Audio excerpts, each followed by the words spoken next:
નમસ્કાર વિદ્યાર્થી મિત્રો, ધોરણ 11 મનોવિજ્ઞાન વિષયમાં આપણે અત્યાર સુધીના ટીચિંગ સેશનમાં જે નવું ચેપ્ટર આપણે શરૂ કરેલ છે સ્મરણ અને વિસ્મરણ, તે અંતર્ગત પહેલા ટીચિંગ સેશનમાં આપણે બધાએ સ્મરણ અને વિસ્મરણ અંગેની પ્રસ્તાવના, ત્યાર પછી સ્મરણની વ્યાખ્યા, અર્થ અને સંકલ્પનાની સમજૂતી જોઈ, સાથે સાથે તેના સ્વરૂપનો ટૂંક પરિચય આપણે સૌ શીખ્યા. આજના ટીચિંગ સેશનમાં વિદ્યાર્થી મિત્રો આપણે સ્મૃતિના તબક્કા વિશે વિગતવાર શીખીશું. વિદ્યાર્થી મિત્રો,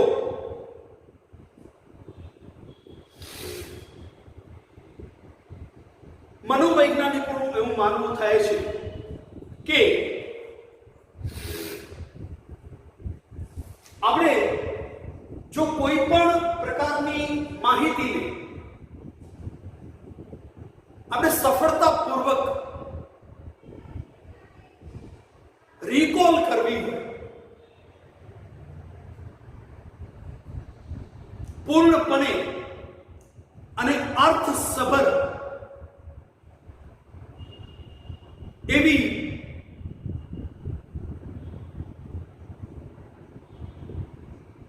પૂર્ણપણે તથા અર્થસભર એવી કોઈ પણ પ્રકારની માહિતીને આપણે સફળતાપૂર્વક રિકોલ કરવી હોય તો એના 3 તબક્કા છે. પહેલું તબક્કું છે સંકેતાંકન. વિદ્યાર્થી મિત્રો, સંકેતાંકન એટલે શું? સંકેતાંકનનો અર્થ થાય વિદ્યાર્થી મિત્રો કે કોઈ પણ ચોક્કસ બાબત કે સામગ્રી જે હોય છે કે માહિતી જે હોય છે તે અંગેની સંવેદન છાપો આપણા સ્મૃતિમાં અંકિત થાય છે. બરાબર? શું થાય છે? કોઈ પણ ચોક્કસ બાબત યા કહો કે સામગ્રી, યા કહો કે કોઈ પણ પ્રકારની જે માહિતી છે વિદ્યાર્થી મિત્રો, એની સંવેદન છાપ અર્થાત એની એક પ્રકારની પ્રિન્ટ, એક પ્રકાર નું આપણે કહી શકીએ કે ઇમ્પ્રેશન, એ સંવેદન છાપ જે છે એ આપણા સ્મૃતિમાં અંકિત થાય છે. બરાબર?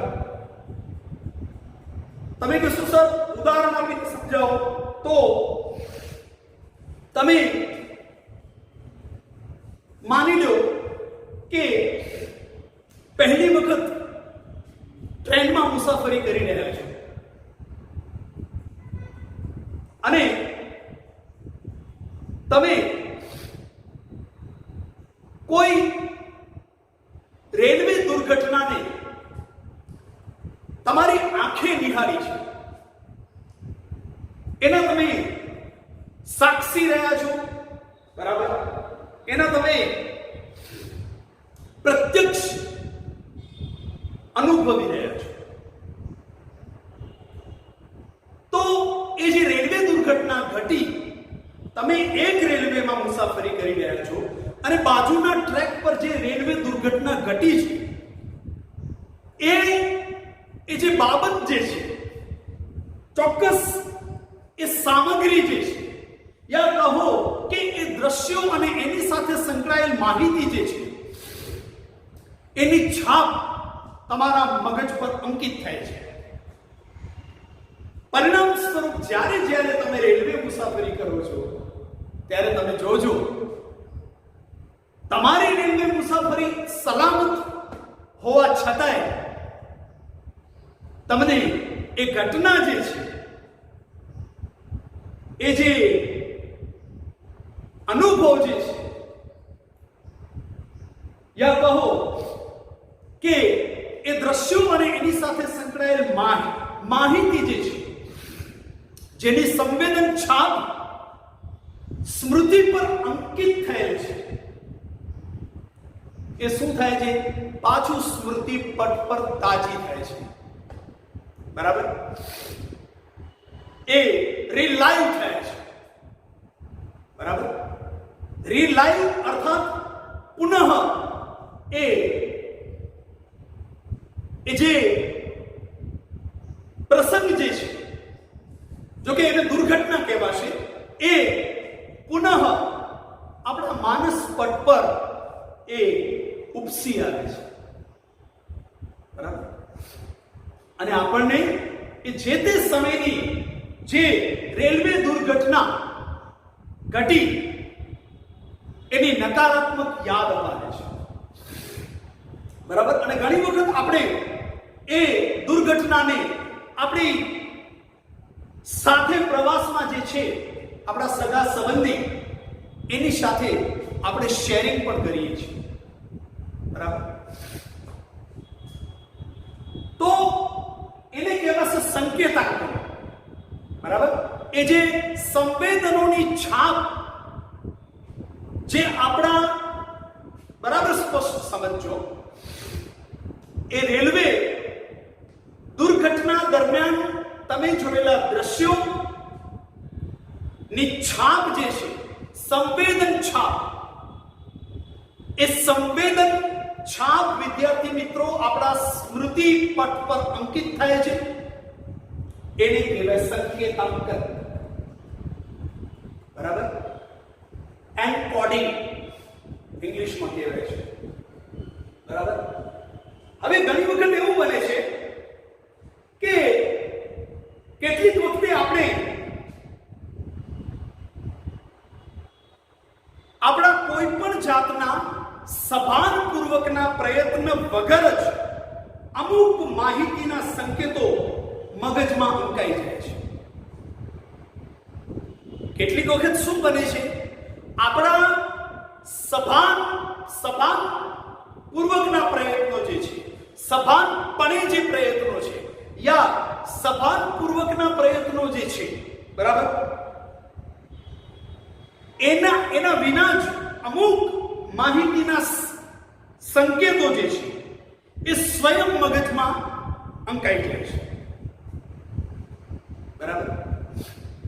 ઉદાહરણ તરીકે તમને કહું કે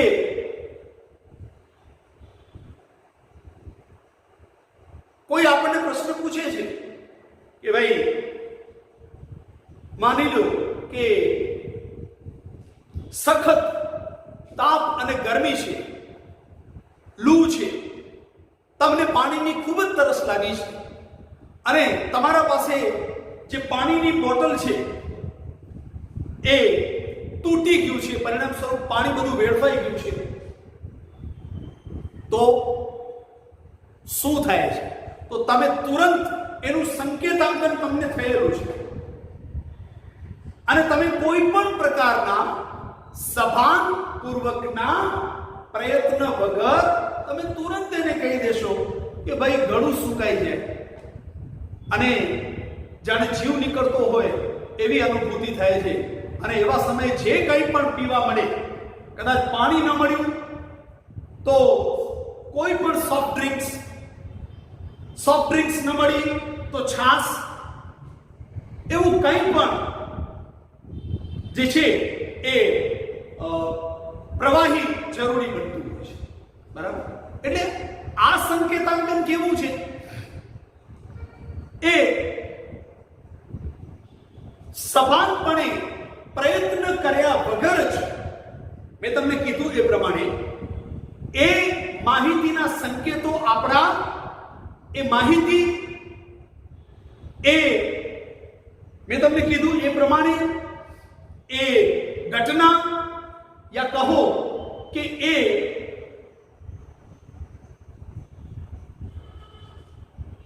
અનુભવ જે છે એ માહિતી, વિદ્યાર્થી મિત્રો, એ માહિતી કહો, એ ઘટના કહો, યા એને અનુભવ કહો,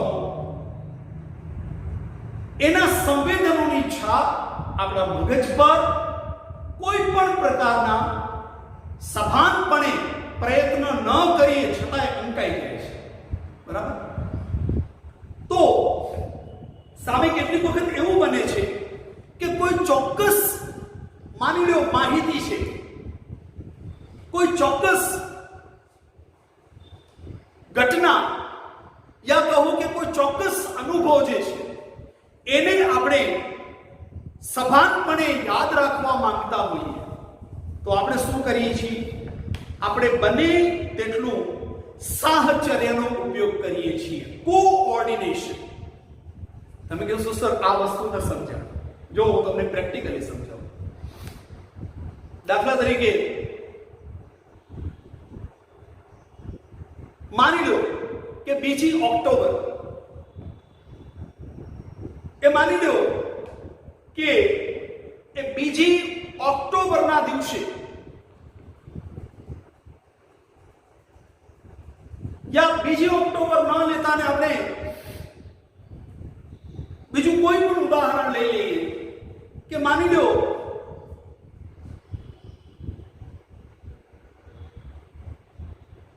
16મી ડિસેમ્બર. હવે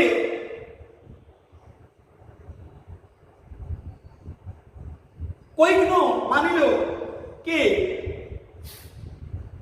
16મી ડિસેમ્બરના દિવસે માની લો કે કોઈ કુદરતી હોનારત જે છે, નેચરલ કેલામિટી જે છે એ ક્રિએટ થઈ અને સમગ્ર વિશ્વમાં એને માની લો હાહાકાર મચાવ્યો. બરાબર? તો એ જોજો એ 16મી ડિસેમ્બરનો સંદર્ભ જે છે એ આપણને કોઈ ને કોઈ રીતે યાદ રહી જશે.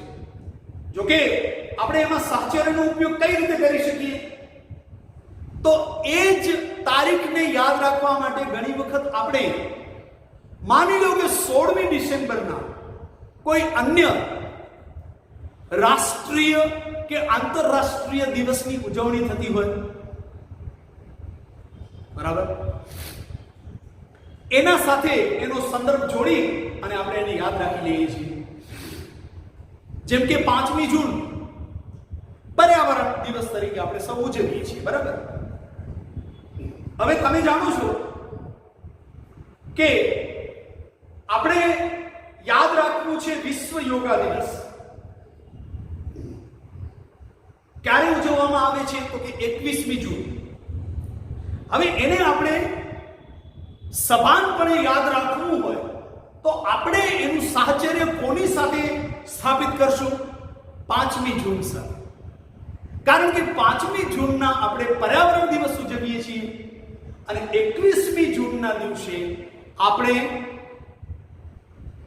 જે સમગ્ર વિશ્વ જગતનું જીવન જે છે, બરાબર, સમગ્ર વિશ્વ જગતનું જે જીવન જે છે એના સુખાકારી માટે,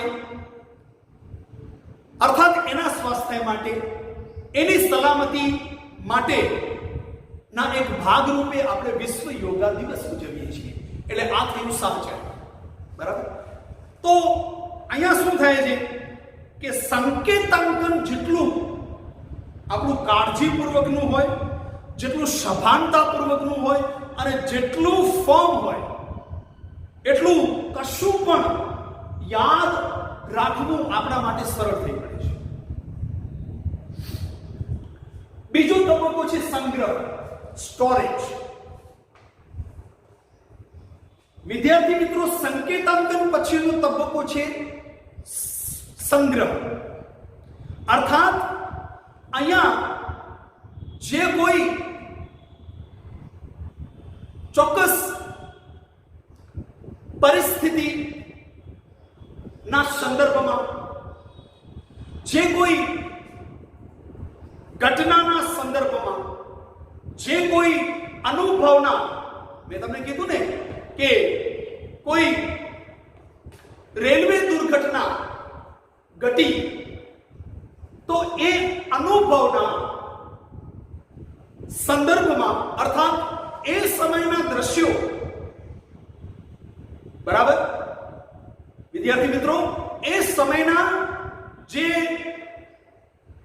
ટ્રેજિક કહી શકાય એવા દ્રશ્યો અને માહિતીનું સંકેતાંકન જે તમારી સ્મૃતિમાં થયેલું છે એને સ્મૃતિ શું કરે છે? એને સંગ્રહીને રાખે છે. બરાબર? સોરી,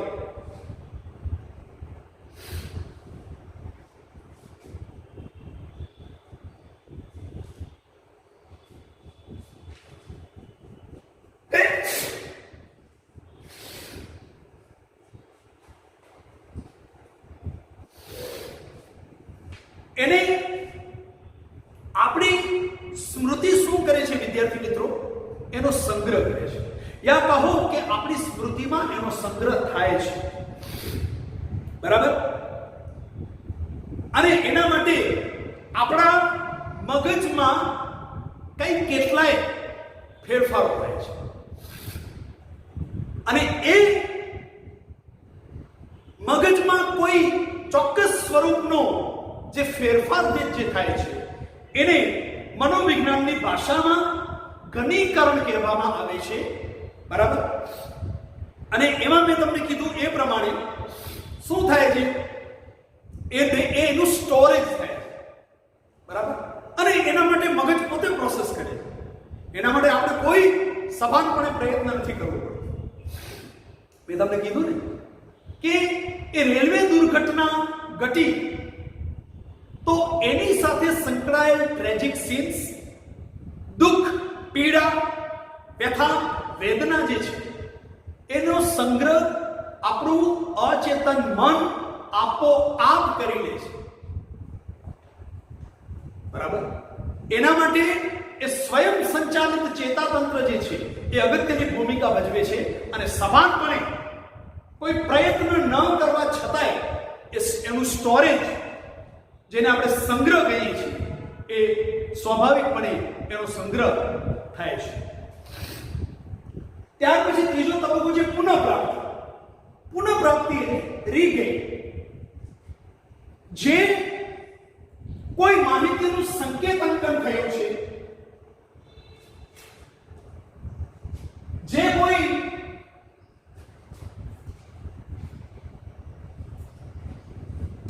માહિતીનું સંકેતાંકન થયું છે. બરાબર? સંકેતાંકન શું આપણે સારી રીતે શીખ્યા છીએ. બરાબર? એ જે તે માહિતીનું યા કોઈ ઘટના યા કહો કે અનુભવના સંદર્ભમાં જે કોઈ માહિતીનું, વિદ્યાર્થી મિત્રો, યા કહું કે એ સંવેદનોની છાપ, બરાબર, એ સંવેદનોની છાપ આપણી સ્મૃતિમાં થયેલ છે, જેને આપણે સંકેતાંકન કહીએ છીએ. ત્યાર પછી એનો સંગ્રહ થાય છે અને જે કંઈ પણ સંગ્રહિત હોય છે એને યાદ રાખજો, આપણે જાણે અજાણે એને રિકોલ કરીએ. રિકોલ મીન્સ પુનઃપ્રાપ્તિ. દાખલા તરીકે તમને તમારા શિક્ષક ક્યારેક એવું પૂછે કે ચલો મેં નિહાળેલ એક રેલવે દુર્ઘટના, એના વિશે તમે એક નિબંધ લખો. બરાબર? યા મેં નિહાળેલ કોઈ અકસ્માત, તો તમે શું કરશો? તમે સભાનપૂર્વકના પ્રયત્નો કરશો અને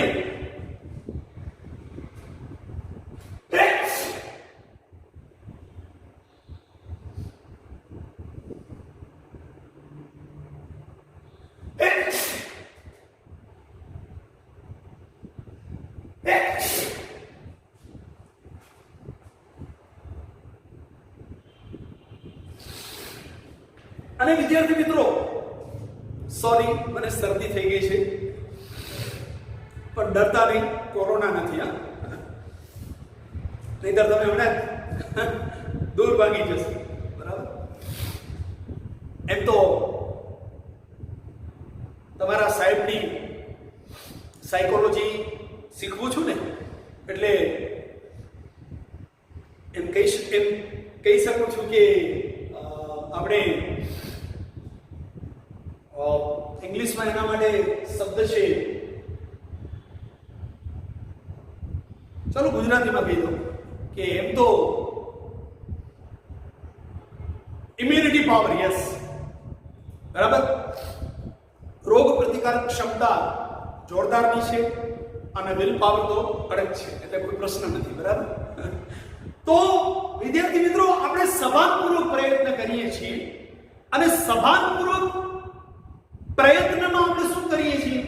તો આપણે સભાનપૂર્વક એવો પ્રયત્ન કરીએ છીએ કે એ દુર્ઘટના સમયે જે દ્રશ્યો આપણે જોયેલા અને એની સાથે જે એક પ્રકારની વેદના, વ્યથા, પીડા, દુઃખ યા દર્દનો અહેસાસ આપણને જે થયેલો, બરાબર, એને આપણે સચિત્ર શું કરીએ છીએ? એની પુનઃ પ્રાપ્તિ કરીએ છીએ અને આપણે એનો ઉલ્લેખ કરીએ છીએ.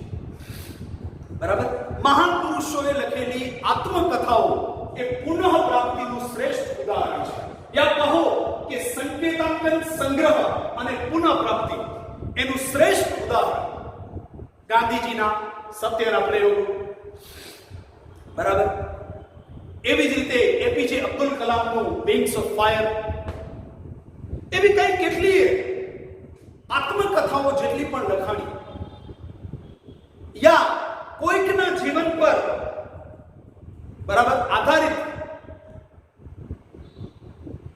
જેને આપણે બાયોગ્રાફી કહીએ છીએ, જીવન વૃત્તાંત, એ સ્મૃતિના તબક્કાનું શ્રેષ્ઠમાં શ્રેષ્ઠ ઉદાહરણ કહી શકાય. કારણ કે એમાં સંકેતાંકન અર્થાત વિદ્યાર્થી મિત્રો